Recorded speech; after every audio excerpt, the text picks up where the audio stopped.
just going over here because I was going home for my breakfast and I usually check the heifers after that, but I just looked over from the road to see that they were in their general area and they don't look like they're where they're supposed to be. So let's see what they've done now. Heifers, nightmare. So they're all up in this field up here. At least they're all together. I'll run them back down. They're pretty much done in the field they were on anyway, and they were due to be moved probably tomorrow really, but I'll put them in on this fresh pick of grass on the left, and hopefully they come out for me now. In a normal year now I'd probably just shut the wire on this and leave them in this field, but this is grass that's coming back that I need for cows, so this year they definitely can't be going around eating grass that they shouldn't be. Look at them all up there. The butter wouldn't melt. Hopefully they're all there now. They weren't driving, so we'll try follow instead. It's still working. They're not all here. Half of them look at the wrong side of the wire in a marl hole down here. Either the fence are turned off now or they knocked down the wire and there's no power. Look! We're back into one field down here is the main thing. Get them all at the right side of the wire now. We'll be flying. Our problem is with the Heifers fields, a lot of them are temporary wire fence, and that's fine for cows. But heifers go around shoving it with their head, and them white stakes particularly are bad when the ground gets hard and we just can't get them to. They just spin around and turn over. So now that was permanently fenced all around that marl hole, but they've all the wire gone. Good looks of things. They're really acting the bollocks now. Come on, fella. Then you have this then, some one side of the wire more and the other.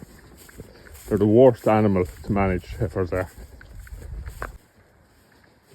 I'll keep them right there. Now I'll go home and get my breakfast and I'll come back and see what the hell went on down there. But I just find with heifers that the first day they break out, that's the end of you being able to keep them in anywhere. They're always looking for a way out now. Same last year. They broke out once and they couldn't be kept in for the rest of the year. Whenever they thought they were finished on a field, that's it, they were gone. Breakfast got. Made the lunch and brought with me too, because the list is long today now and I don't think I'll get back home there. So, grass walk on 2nd June and 1st and work out how much silage we feed for the week. Grass walk at home, work out how much silage we feed for the week, and then feed out silage on both farms for tonight. So, and then milk this evening as well. So it'll be busy. Everything is causing havoc with fence posts today. Jesus. Another one on the list. So far grass walk's looking an awful lot more optimistic here. Still don't have any grass, but stuff that seemed to have 200 on it last week is sitting with 500 to 600 on there now on this farm. So looking at the weather, I think we're due maybe a fortnight's dry weather, unfortunately. Still, I'd like a good hot dry week this week and more rain next weekend, but look, nothing I can do about the weather really. But we'll certainly grow some grass this week, so we'll keep the cows slow, keep the rounds slow, and let the grass do its thing, build up a bit there.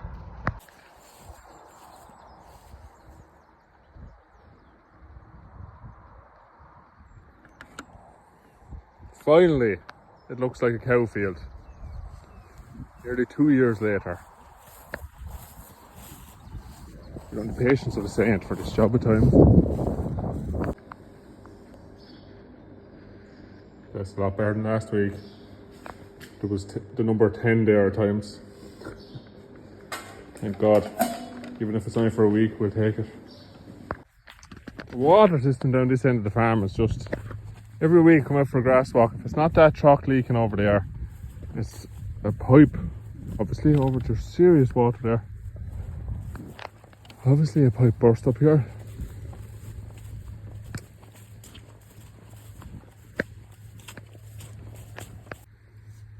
See it flowing in there anyway. Let's see what's going on.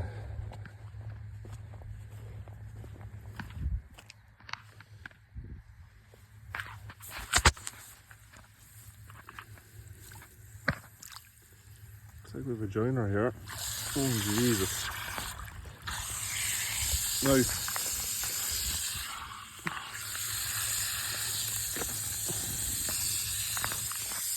Let's see if I hand tighten it. Would that work? I don't think so though. So anyone any experience with water pipes? But no, that's a huge problem with Filmac fittings. So that has cows there walking on it, and the pipe moves and twists and turns, and it gets all chewed up like that, and then the Filmac fittings just aren't able to seal it. So I was given AgriFlow fittings last year. They're brand new to the market. I think they're only just on sale now. Filmac now, you'd have to cut the end off of that and put it back in, and it wouldn't leak for a while. But I'll take that fitting off, I'll put the AgriFlow ones on, and I'll show you the AgriFlow fittings now under here, but they're 20 times better as a fitting than them yucks. So grass walk, let's put on pause for a few minutes. Always something that's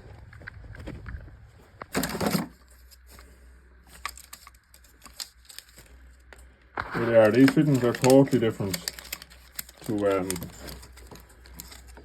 the Filmacs. Different insert, different insert, plastic grip washer around the insert. Okay, and in here then is a way better rubber ring. That's what gives you a really good seal. So it actually has an O-ring on the rubber ring. See it there? So that's down in there. Then this collar then has grips on to grip the pipe. And then the nut, the locking nut on top, squeezes together there when you tighten it. Now you'll shove this pipe into this and it'll be locked. So in order to Filmac, shove it into it and you can put it out of it again straight away. You shove that in and don't even have to hand tighten it. The pipe will be locked together. I'll show you that now. So the Filmac, you'll see it there. I put the fitting back together here with the water still on. And I'll shove the pipe in.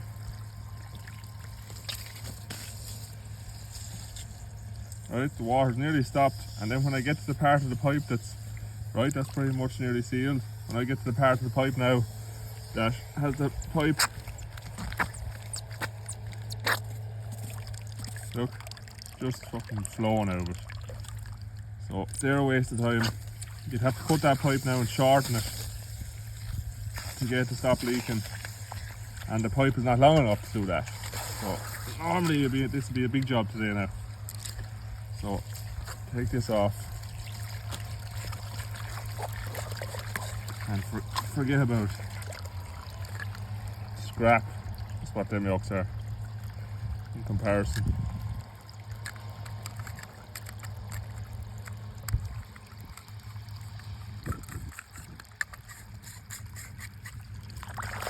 Wash that off a bit.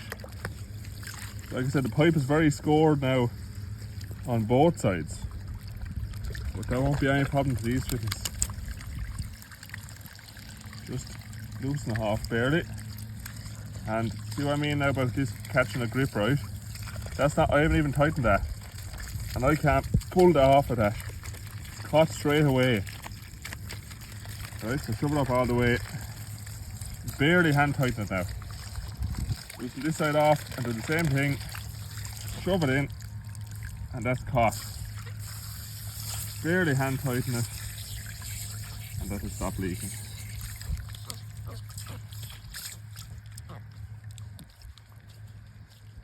No wrenches or anything got that.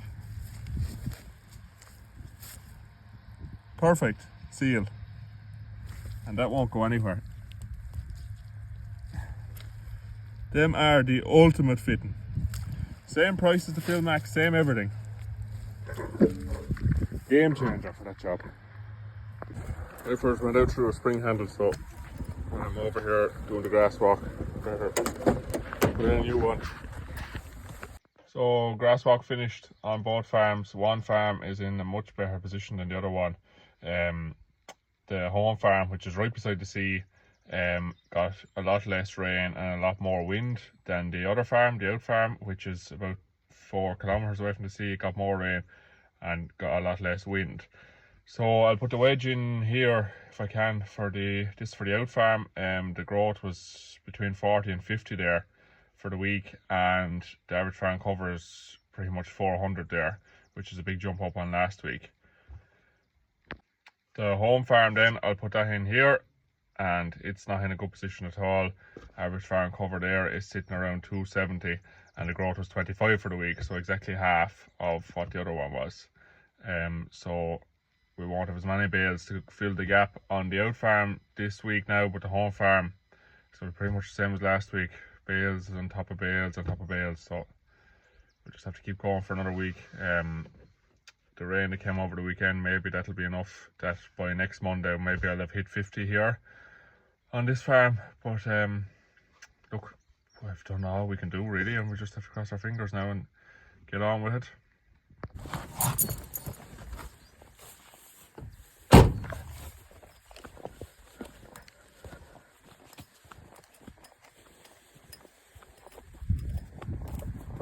Jeez, look at that. Heifers are where I left them. Imagine.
So like clockwork, second week in June, the cows have started coughing on both farms, and that means we have lungworm pressure under 2 dose, and every year it's the second week in June, which is mad.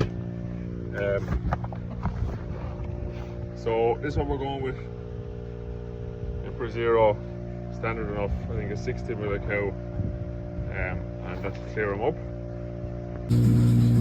That bag is the greatest job for those. If you don't have one, get one. This is all big one, but pretty much any make can do, but you need one for those. I'm ready to go, except this cow had different ideas. It wasn't that stupid of you. Huh? Am I already late for my Let's see. I won't show you how I got her out there. Why do they always do that?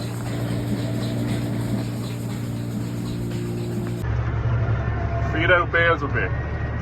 What?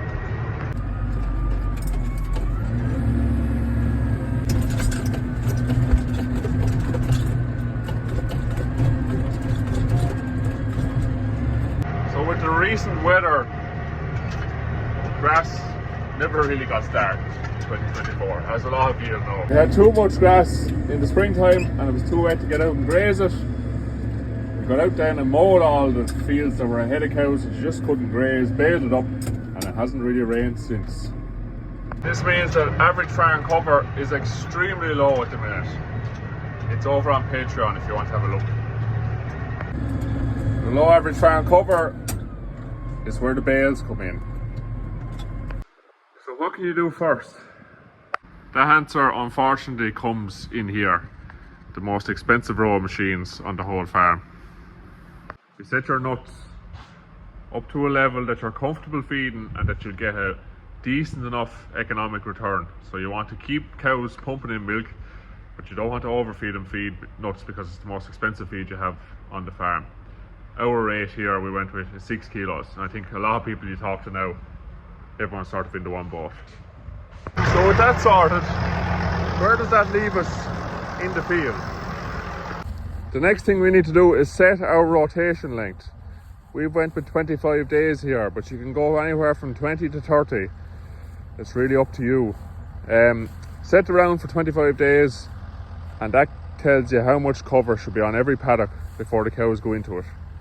Next, you need to measure each paddock. So before the cows come into the field, run the plate meter over quickly, see is it where it was when you walked it last, or has it grown.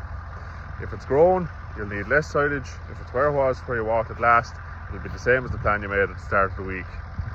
Our target 25-day round, with the cows getting 6 kilos of nuts, is a cover of between 12 and 1300 kilos of dry matter on every paddock. If I measure the paddock and it only has 500 on it or 600 on it, like this one does, that means I have a gap of 600 to fill. I measure what area the paddock is, how many days the cow should get on it, how many days there actually is on it, and that difference in kilos of dry matter is how much silage needs to go in that field. So for this field, it was 8 bales, and that was just for a day and a half. Come into the field, split the bales up, put them out in rows like swarts of silage. That's what works for us here. Now you can feed the bales in the yard. I always find it a little bit harder to measure how many hours should the cows be staying in the yard to eat the right amount of bales. There's also a bit more labour where you have to maybe come back after milking in the evening time and let cows out to graze, or leave them standing in the yard after milking in the morning time and come back and let them out to graze. So what works for us is spread the silage out in the fields and put up 12-hour strip wires, and the cows go out then and eat as if it was a normal field of grass, just to get the silage in the field as well. Let me know what works for you, what way do you do it, and how are you getting through the hardship that is this year so far.